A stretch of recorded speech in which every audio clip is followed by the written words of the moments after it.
I am joined by Robert Griffin III, James White, Field Yates Meanakeims. All right, so first play we're going to look at, 2nd and 2, one of the Patriots' first offensive plays.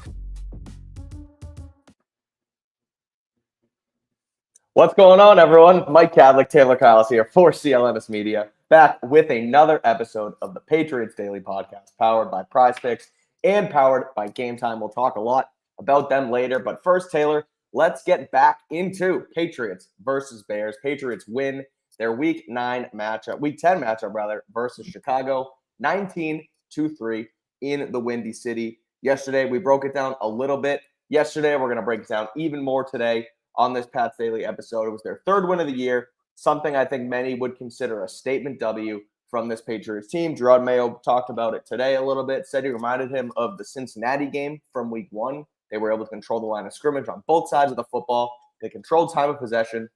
So like I said, big win. We broke it down last night, but we want to break it down a little bit more. Taylor watched all of the film. I watched some of the film, so I'll be able to give some of my analysis and insight.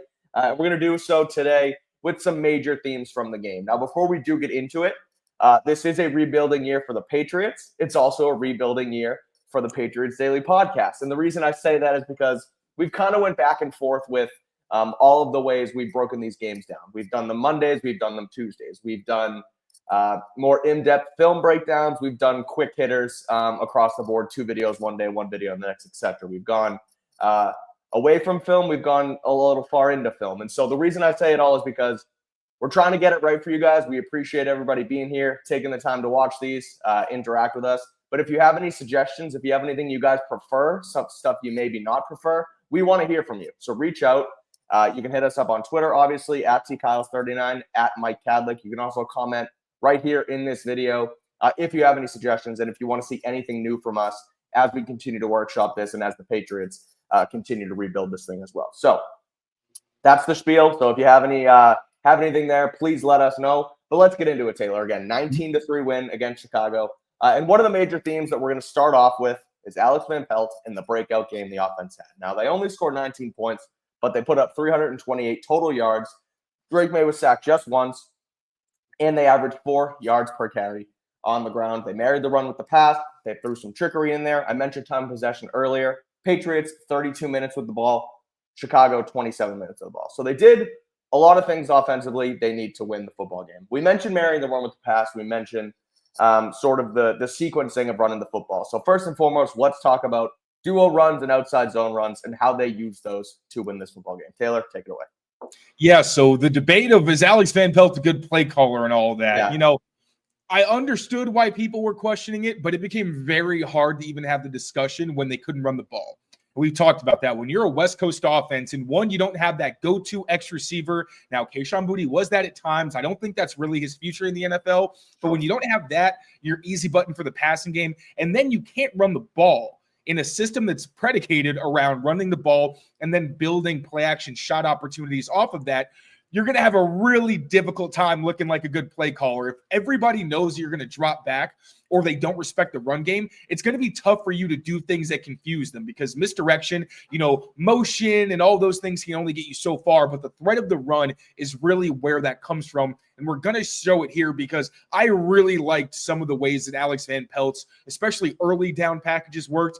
And then also the way that he started to tie different looks together. We've seen glimpses of it, but because they couldn't run the ball very well, like Van Pelt told us last week, you have to earn the right to dial up play action. They hadn't in other weeks, so we didn't quite see as much, especially in terms of success, but now I think you really started to see it come together. So first, like you said, we're going to go with the duo sequencing. So for the Patriots, these were actually the first 2 first downs of the game, not the first 2 plays, the first 2 first downs. They converted, I believe, the second play of the game. So this was the next one. So first of all, we're going to get duo. The Patriots ran their duo primarily out of these looks where they'd have Hunter Henry and Austin Hooper to the same side. Typically, this is a dead giveaway because in duo, you're trying to get as many double teams as possible. So when you see multiple heavier kind of position groups to the same side, you know you're probably going to get duo there. Or sometimes what the Patriots in this West Coast offense will do is they'll have a tag where you can that and actually hit outside zone to the opposite open side of the field, so you get a little bit of diversity and an advantage based on the look. Like I said, here we're going to get duo, right? This is something we haven't seen a ton from the Patriots recently either. This was actually the first game since the opener that they ran duo on double-digit plays after years of that being their bread and butter because, as we know, they're going towards more outside zone. But they finally reestablished those big duo blocks, and we're going to see it right here. So first off, you're going to get a nice combo from Michael Jordan and Ben Brown, another nice combo from Demontre Jacobs and Hunter Henry. That's really going to create the push they need. Mike Onwenu does get push as well, can't sustain it though. His guy's going to get off the block, but still a solid run. This is what Mayo talks about when he says we want it to be those gut punches, right? Yep. That's what the run game's supposed to be. You get movement. Ramondre Stevenson finishes with physicality. Now, you mentioned today too, no negative runs for the run game today. No negative runs. There were a couple. The offense was the sack. Exactly. There was, right. That was the only negative play, and there was only, I think he mentioned there was a couple 0-yard gains, but they weren't stopped behind the line of scrimmage, which it sounds crazy, but that was a big plus for the run game this week. And very rarely were those plays for no gain with Ramondre Stevenson in the backfield, and that's kind of what you really expect. So, like I said, duo. Now you're going to get pretty much the exact same look from the Patriots, but now they're going play action, right? So you're going to fake it, but it's the same look. You're going towards the strong side of the formation. Now, some of the defensive linemen probably knew what this was because you see that the guys are kind of going more into pass sets rather than firing off the ball because they want to get the protection ready. Right. That's all right because Drake Maye, beautiful ball from the rookie. Austin Hooper is not open on this corner route, and it feels like Drake's wanted to hit him on one of these intermediate outbreakers for a while this year. But this time he finally gets it on a deep throw. Austin Hooper is absolutely covered, but Drake Maye puts it over the defender.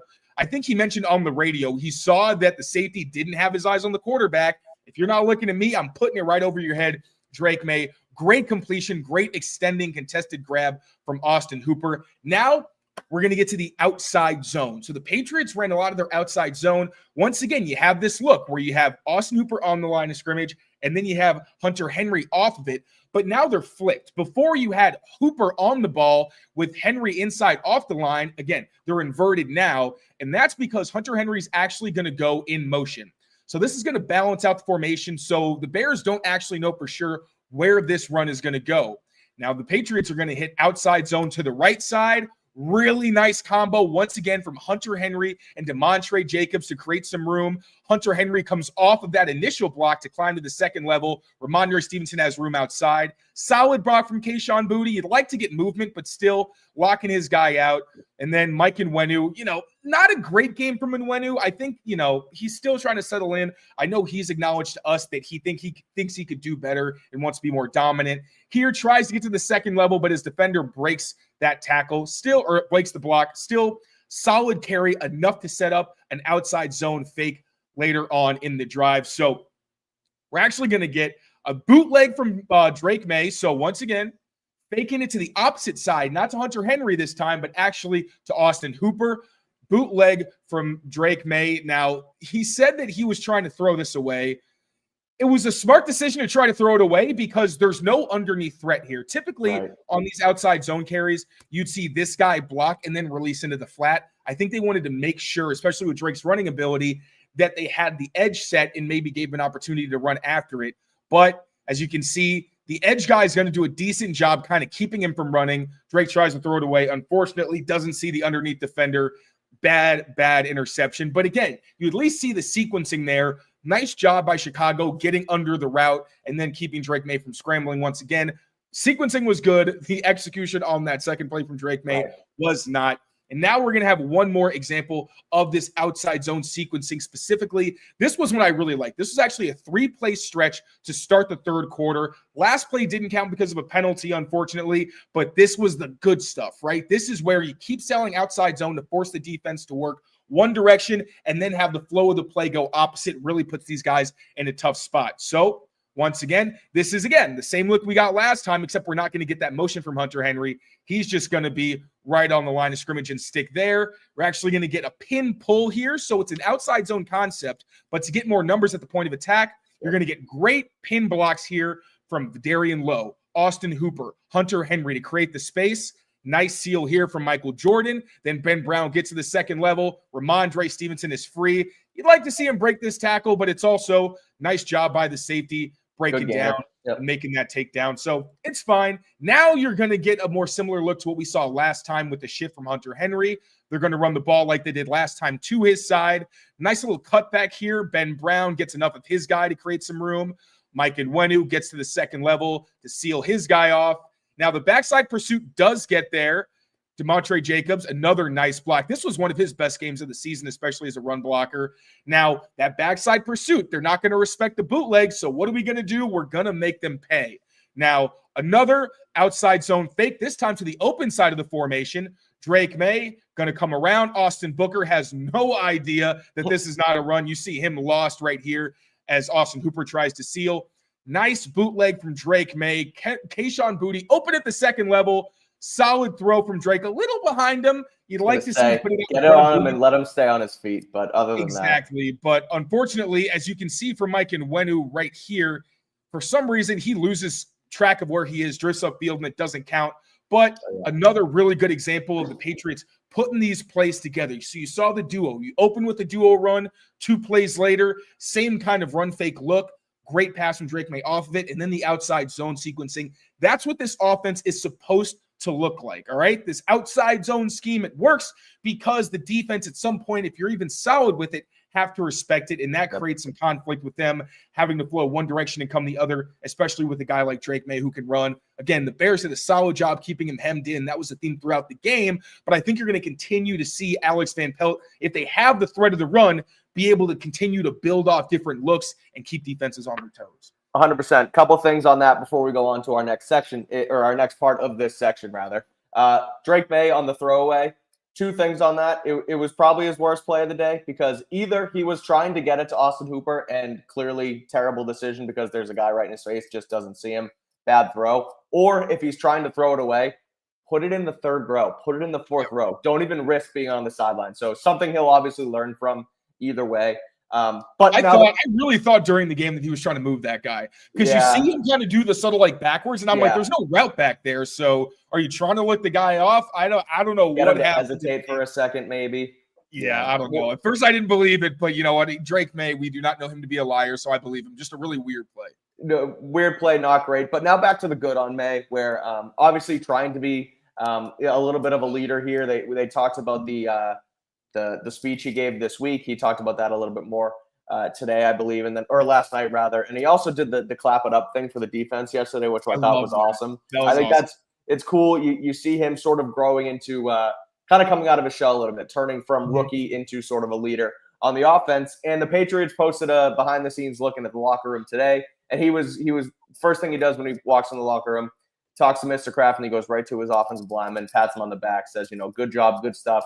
Because it was good stuff from this offensive line. And obviously you want to keep that relationship with those guys, but they did have a really good game. He was only sacked once. And the way that they marry this run game in the pass game, them being on their blocks, allowing them to run the football is what allows them to throw off of it. So good stuff all around from them.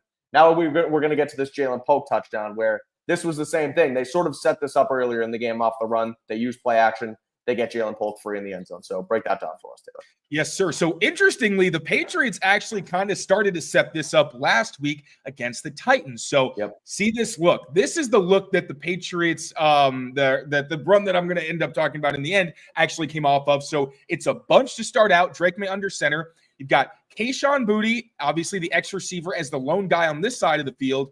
Austin Hooper is going to be attached, but off the line of scrimmage. You got Kendrick Bourne on the line, and then Hunter Henry as the outside number 3 to the bunch. He's going to come in motion and then create this look where usually, like I said, duo, you want to run to the strong side. That would typically be to the tight end, especially where the numbers were. But once Hunter Henry shifts over, especially because the ball is snapped before he actually crosses, by the time he's done with this motion, the strength is over here. Because you've got Kayshon Boutte kind of setting the edge there. You've got your tight end in motion. That gives him a bit of an advantage. Then nice block from Hunter Henry on the defender. He's going to try to come inside to create confusion, but Hunter Henry seals him. Demontre Jacobs gets to the second level. Ramondre Stevenson plows forward.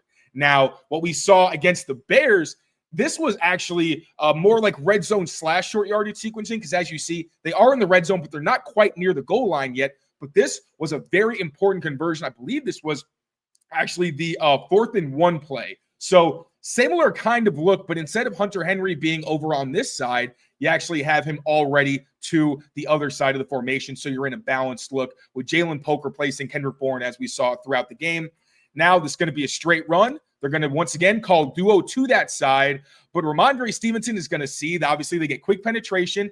Mike Onwenu, smart to be aware of it and then make sure that I don't know how legal this was, but it's I know it's I was going to say you're not going to call by that. the head, but yeah, it does a good job at least sealing off. You get good push from Austin Hooper to Montre Jacobs, gives Ramondre Stevenson just enough to be able to convert the 4th and 1.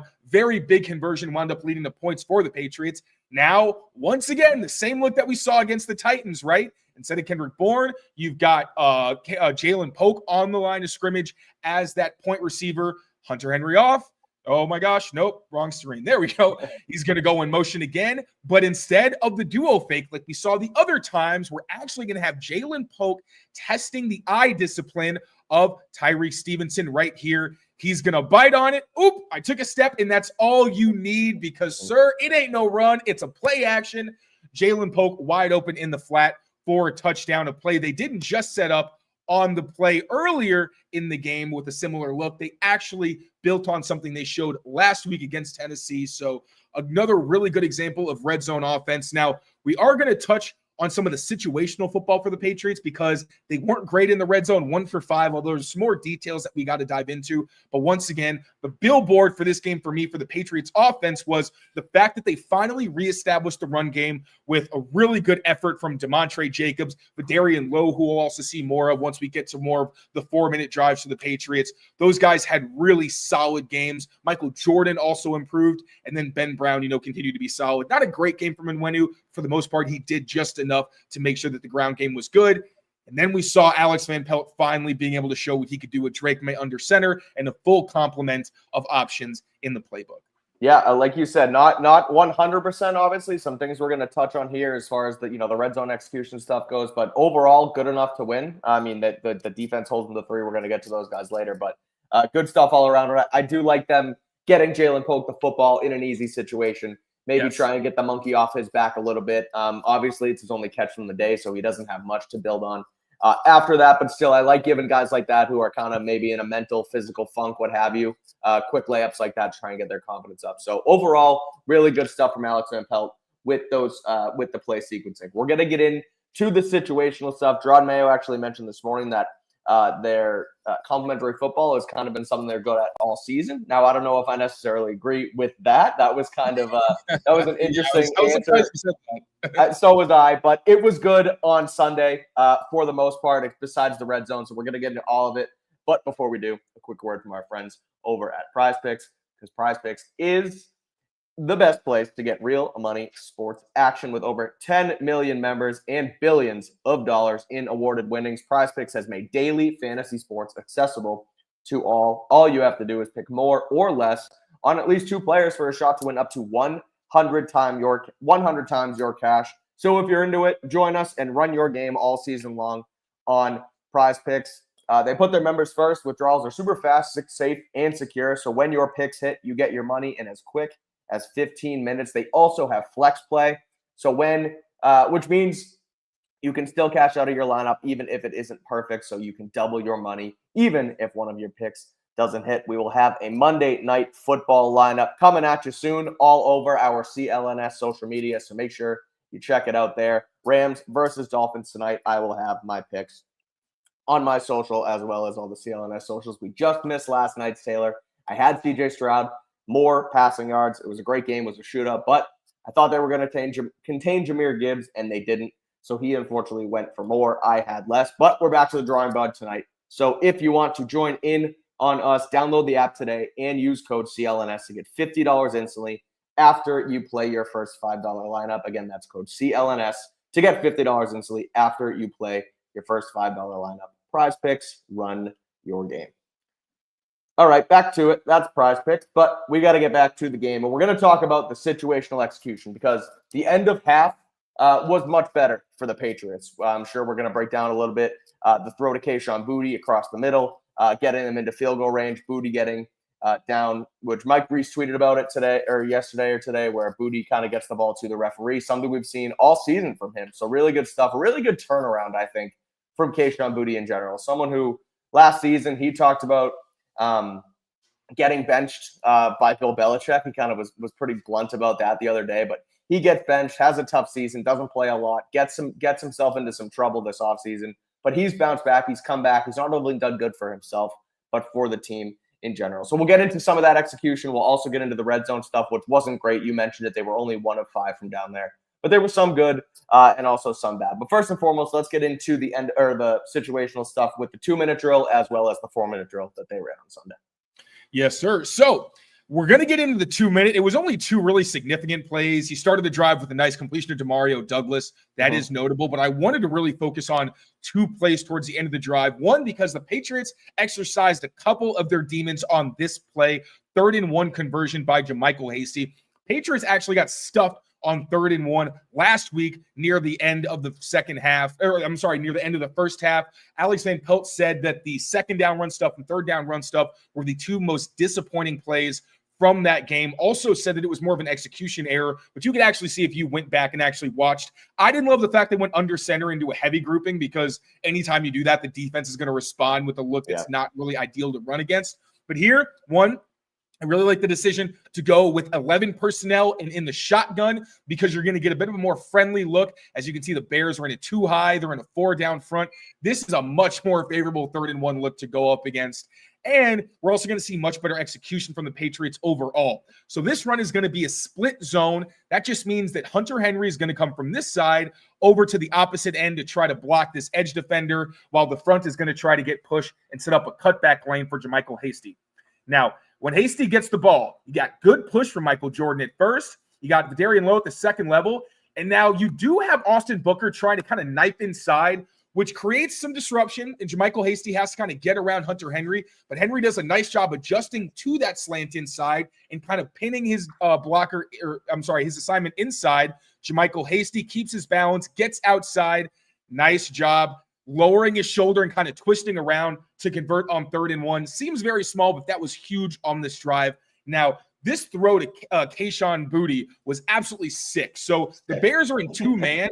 This is one of the hardest coverages to pass against, because not only do you have defenders trailing all of the receivers with inside leverage, so there's really not a whole lot you can do in terms of getting chunk plays unless you have a perfect throw. You also have 2 deep safeties, so it's going to essentially take away any kind of go ball, which we know that Drake Maye is going to take if you give him some kind of single high look. Now, Kayshon Boutte as the backside receiver in a 3-by-1 set. This is where all of his catches came from, all right? And Kayshon Boutte has 6 catches in end-of-half situations for the Patriots. I think it was Alex Van Pelt about this like 3 weeks ago, because we brought it up a couple times in our breakdowns. Kayshon Boutte is coached specifically to make sure that he gives the ball to the refs and tries to make sure he's situationally aware. That's why you do it in practice. Now you can execute. Drake Maye also said that this was a specific play that they worked on in practice a ton.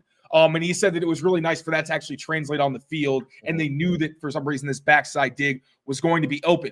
So without further ado, you got some off coverage man against Kayshon Boutte. Really, this is just so his defender can get underneath the route and trail. Really tough to throw a dig with their defender, as you can see, trailing underneath.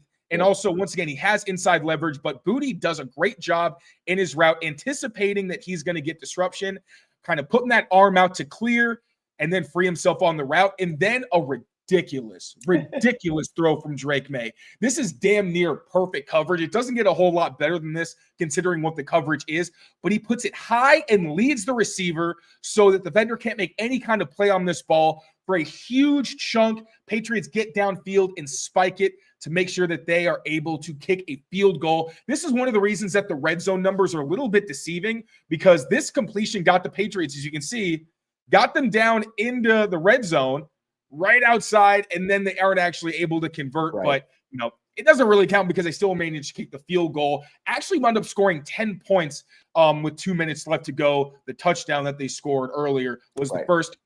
Now we're just going to show one more angle because this was an absolutely sick throw. You better pause it right when it's at the catch point. Oh, my God. Nothing at all the defender can do against a throw like that.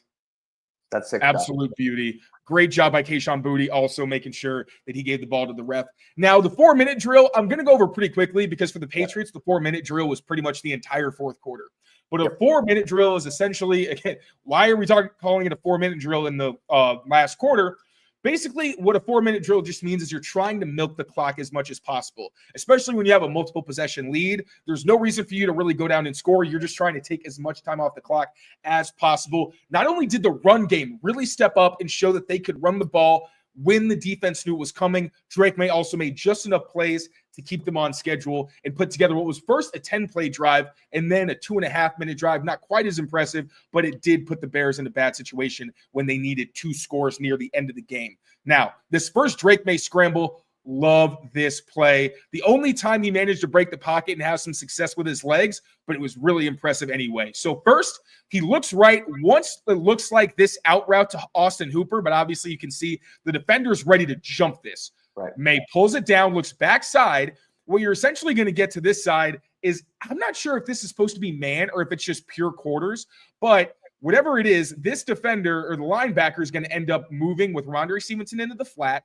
Then this slant from Kayshon Boutte is going to attract both the outside corner and the safety. That's going to create a void for Drake Maye to create a huge chunk play with his legs. Slide. It creates a conversion. And yeah, I don't like it. He hesitates. I don't like the hezzy. I like that.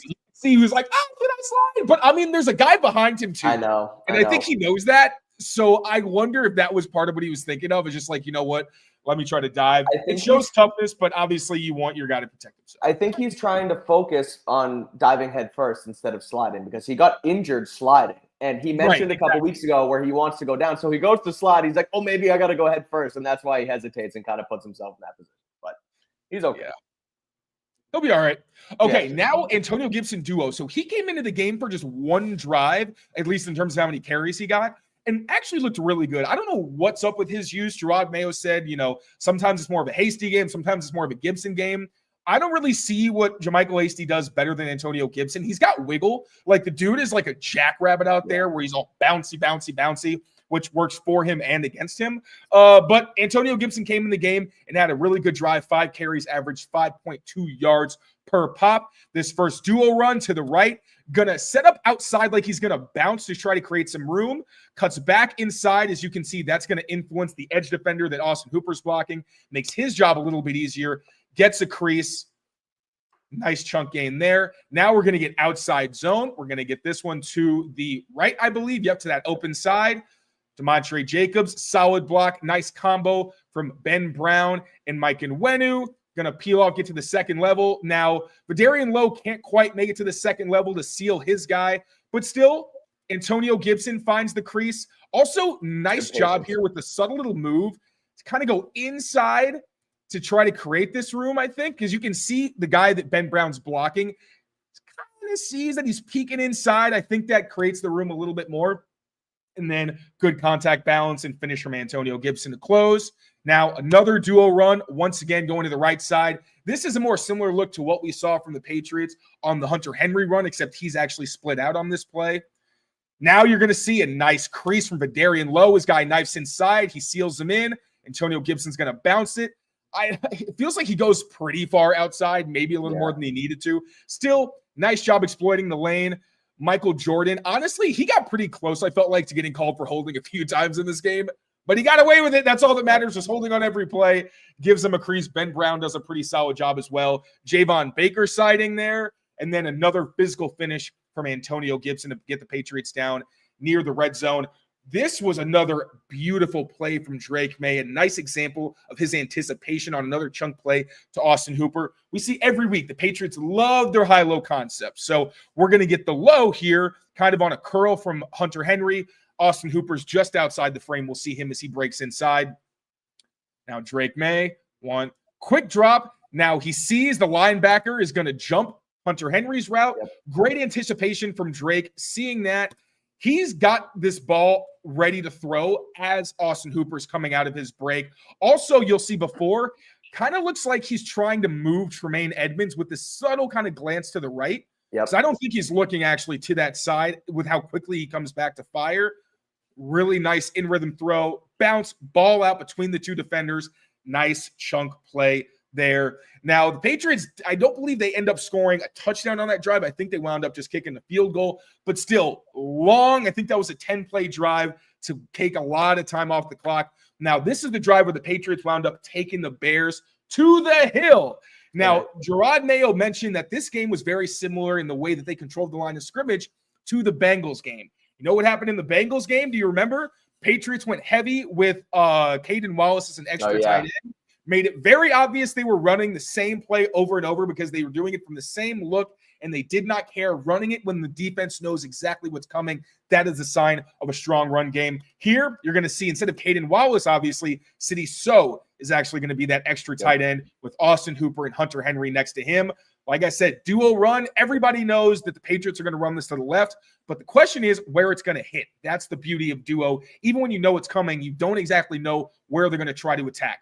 So this first time, Ramondre Stevenson sees he got nice push from this left side. Again, I can't give the left side of the line enough credit.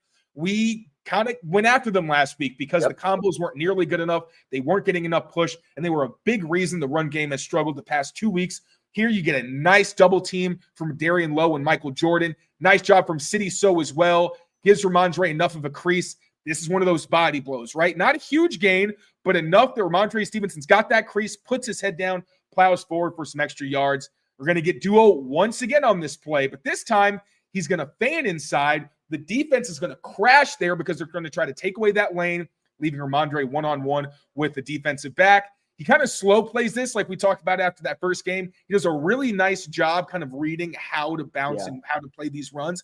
Instead of, kind of waiting and then bouncing right outside, he waits and kind of plays with the defender here like, oh, am I going to bounce inside? You have no idea. And now he's actually just going to accelerate, get the edge, little stiff arm, really nice tackle from 29. Got to give him credit, but still solid run from Ramondre Stevenson. Now, this one was actually a busted coverage. We saw a few of these from the Bears. We saw it on the Ja'Lynn Polk touchdown. There was also a play action throw to Austin Hooper where he got wide open because it didn't look like anybody followed him here. I'm pretty sure that Tremaine Edmonds is responsible for Hunter Henry because you're going to see this linebacker with the depth that he has. He's clearly anticipating some kind of rail route from Ramondre Stevenson because you've got 4 receivers to this side. Really common concept for the Patriots. But that's going to create some confusion because I think Edmonds thinks he has Ramondre Stevenson since he's over him.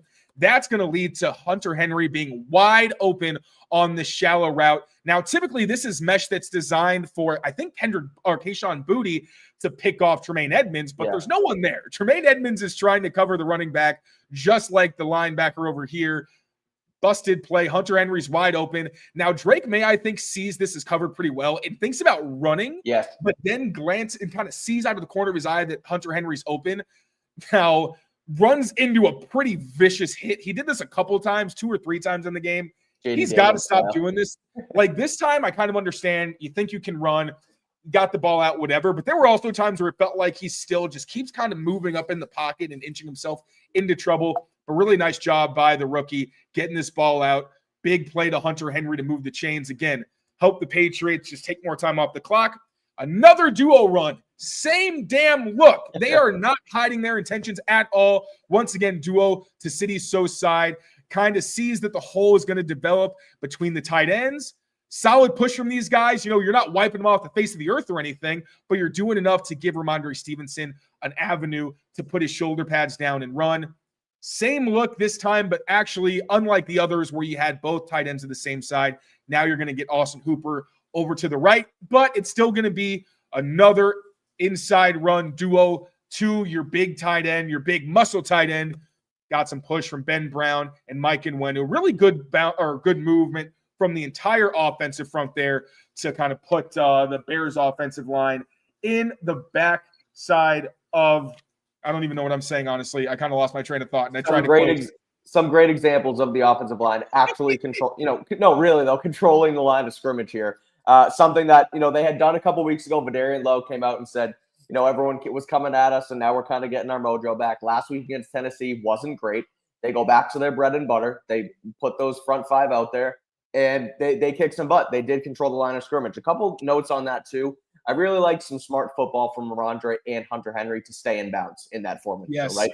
Ramondre kicked one, kicked that one out on the corner, and he could have ran, kept running all the way to the sideline. He keeps himself in bounds when he gets tackled. Same with Hunter Henry, wide open along the sideline, makes contact, but makes sure to fall in bounds and doesn't get himself to drift outside. So really good stuff there, some good situational stuff. So that's most of the offense. We're going to get to the defense in a second, but we do one more actually for the offense. I'm sorry. We do want to touch the red area. Yeah, correct. Yeah, we'll hit that one really quick. So let's do it. So this is the one area where the Patriots really need to be better. And like I said, there's some caveats, right? They were 1 for 5 in the red zone. Now, one of those was because there was an end of half situation. They wound up kicking a field goal.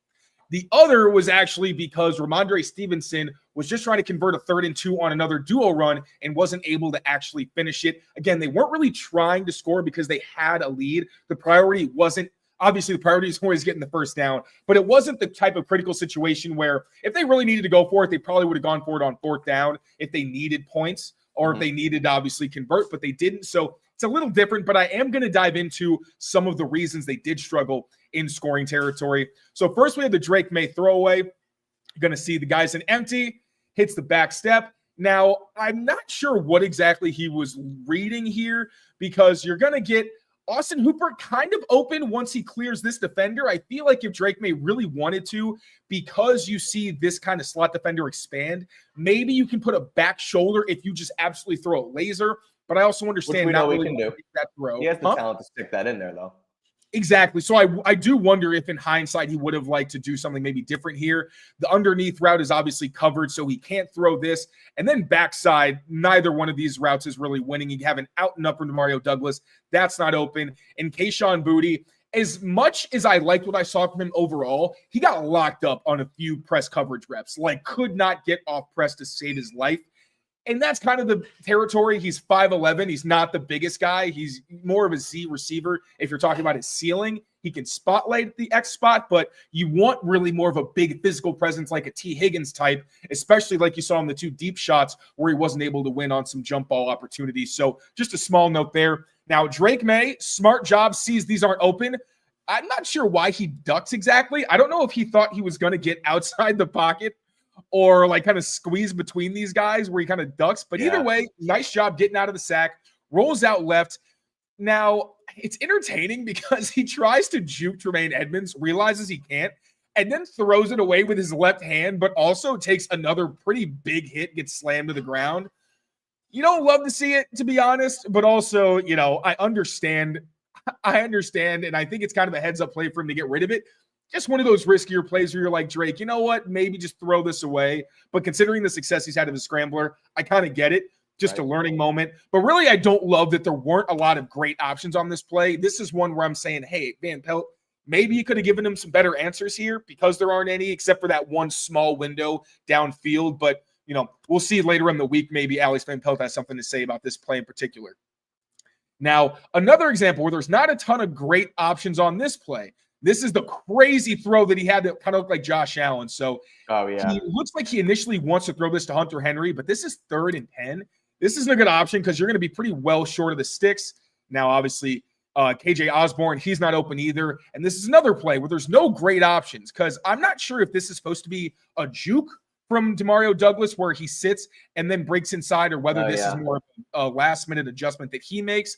But either way, you got Kayshon Boutte bracketed. The bottom, Ramondre Stevenson's defender does a really nice job staying over the pick and not getting out of the play. And then once again, Demario Douglas really doesn't have an option. But it doesn't matter because Vidarian Lowe is going to lose quickly inside. That was kind of a theme for him in this game. Once again, like last week, a lot of the pressure came on blitzes or slants inside of these guys. That's got to get cleaned up in the future, but really not so much that we're going to highlight it here. So Drake Maye tries to extend the play, move, thought he was throwing this away. Turned out he was actually throwing to KJ Osborne, who stepped out of bounds, preventing what could have been an absolutely insane play where Drake Maye lived up to those Josh Allen comparisons. Gonna see it once more from the end zone view. Got the quick pressure. Vidarian Lowe loses inside against Austin Booker, which funny enough is the guy that I said wasn't really having a lot of pass rush success, of course.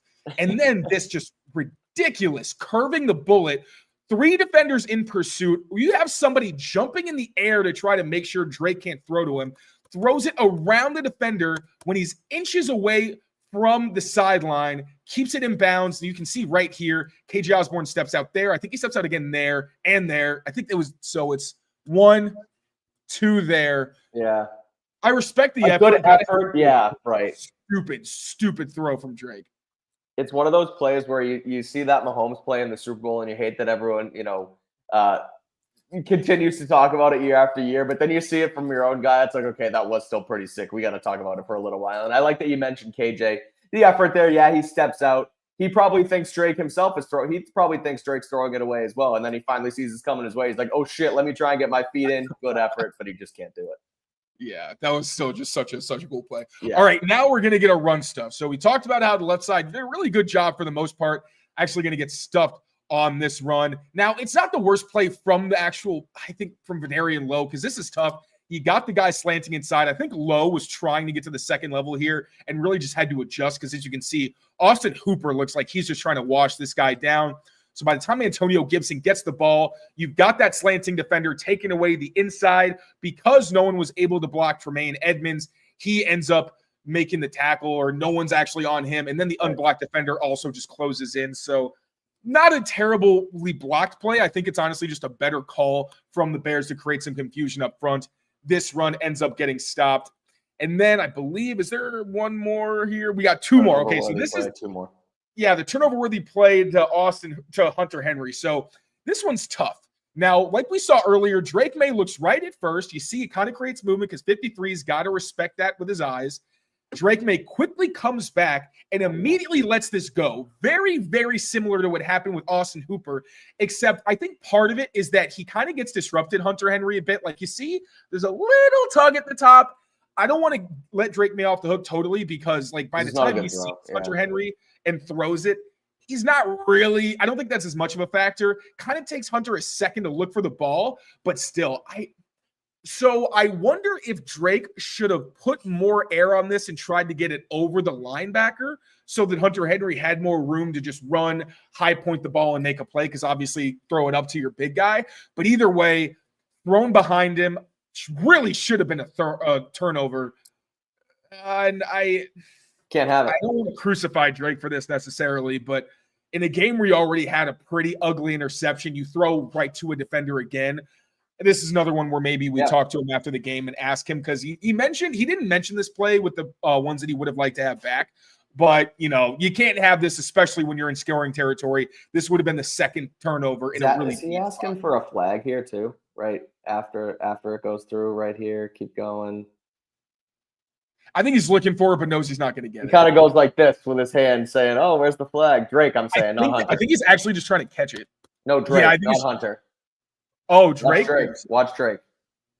Right here. Right hand. Oh, yeah. Good point. Okay. Yeah, that's a good point. I was looking at Hunter because, usually the receiver will look for a flag if he thinks he should be flagged. But, yeah. Looks like Drake was too. But I think that contact may have thrown him off just enough. So, again, not crucifying him for it, but you got to get those turnover-worthy plays off of your tape, especially that first one.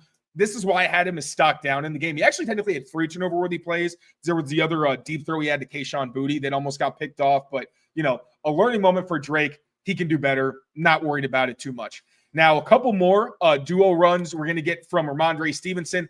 Nice push again from Venarian Lowe and Michael Jordan to create a crease. City So gets some movement. Austin Hooper gets some movement. Tries to bounce this. And this is the one where I think what probably would have sealed it, honestly, if the Patriots had actually been able to convert this. Unfortunately, he isn't able to break the tackle, but you got to respect it because the Bengals were not ready for the smoke when this was kind of run at them just mercilessly. Right. They're going to do a good job one-on-one with the defensive back. Ramondre said he should have had this, and he kind of lamented the fact that he didn't convert on this run after the game. Solid effort. I like the plan. Just sometimes the defense makes a play. So the red zone execution could have been better. A lot of just small things that in the future you're saying, hey, maybe we do this different. Maybe, just execution could always be better. But that was my one real glaring weak spot from the Patriots offense. But really the 2-minute drive to get themselves in scoring position. And then also the 4-minute drive for the most part, being able to take time off the clock. Very impressive. Good stuff. All right, we got about 10 minutes left here on Patriots Daily. We also have Patriots Beat coming up right after this at 6 o'clock. So if you're watching, tune in for Alex and Brian's breakdown of the game as well. So we're going to talk about the defense, but before we do, a quick word from our friends over at Game Time. If you are going to try and get to Patriots versus Rams this Sunday in Foxborough, you can get into Gillette Stadium for as little as $81 right now on the Game Time app. So make sure you check it out. That should be your first place you go look for those tickets, because they have the Game Time Picks feature now that filters out the fluff to show you only the incredible deals on great seats that they have. And you don't have to waste your time searching through thousands of tickets. They make it easier to go see your favorite team play in person with their super deals, their great deals, their amazing deals. They have their seat view. You can see exactly what the field's going to look like right in front of you. Not all the apps have that, but Game Time does. They also have the lowest price, guaranteed event cancellation protection. They have job loss protection. They have seat views, like I said, super deals. They can curate the deals. It's awesome over at Game Time, so make sure you check it out. They also have all-in pricing, which I love. You can toggle that feature on, so it shows you your entire total up front, so there's no hidden fees like everywhere else. So take the guesswork out of buying tickets with Game Time Picks. Download the Game Time app, create an account, and use code CLNS for $20 off your first purchase. Terms apply. Again, create an account and redeem code CLNS for $20 off your first purchase. Download Game Time today. What time is it, Taylor? Game time. Good answer. It is game time. It's also time for us to rapid fire talk about this Patriots defense. We don't need to go terribly fast. We got about 8 minutes here. I know Alex and Brian are itching to get on as well, so we'll try and get through it. But Patriots defense, 9 sacks. Poor Caleb Williams. They allowed 3 points, 3.7 yards a carry. They smothered them all day. They got instant pressure, and they also had some coverage sacks. So take us through all of that, Taylor. Yeah, so it was about a pretty good split. About half of the times that Caleb Williams was sacked was actually on quick presses. We're just going to go through these really quickly. He had one quick win from Jeremiah Farms, who had a monster game, led the defense with 3 run stops, and he had his first career sack. Great performance from him. Then we're going to get pressure from Keon White and Anthony Jennings. We're going to get Keon White looping Anthony Jennings, looping inside. Keon White beating the guard. He was an absolute terror in this game. Quick pressure on Caleb Williams, has no time to get through his progression, tries to step up, but Dietrich Wise does a great job not getting too much depth in his pass rush to retrace and bring down Caleb Williams. Now, this one, you also saw some plays where they clearly tried to keep Caleb Williams in with blitzes. So sometimes you'd have Jelani Tavai blitzing on the inside with at least one safety on the edge. Here, obviously, you got Marte Mapu also, but you're going to see Dell Pettus get his first career sack with Jelani Tavai creating some disruption inside on a late blitz. You got him, Jelani Tavai pushing against the running back. Dell Pettus is unblocked. I think there was a slant behind him to DJ Moore, but there was no chance that was going to get completed. Really bad play, I think, from the Bears. They should have had a better answer for that play. Jelani Tavai, another blitz where he's going to get pressure. Guard doesn't get to him in time, gets underneath that block. Great job from Jelani Tavai. Right after, I believe, he got flagged earlier in the drive and kind of put them in a bad spot. Yeah. Great bounce back from him.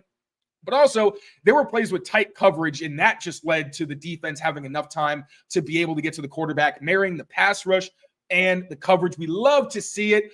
I will also say the Bears and Shane Waldron did not do Caleb. They're broken, Taylor. Their offense is completely broken. It was disgusting. Like, so many times where Caleb Williams is looking at guys and they're not even coming out of their break. The timing is really off. There weren't a whole lot of check down options. It kind of felt like if guys weren't open downfield, Caleb Williams was screwed and had to make magic. So nobody there. Looks backside. This guy's not open, and he's still trying to come out of his break. Gives, I believe that's Anthony Jennings time to win around the edge for a sack. Then another play. Caleb Williams gets to the top of his drop.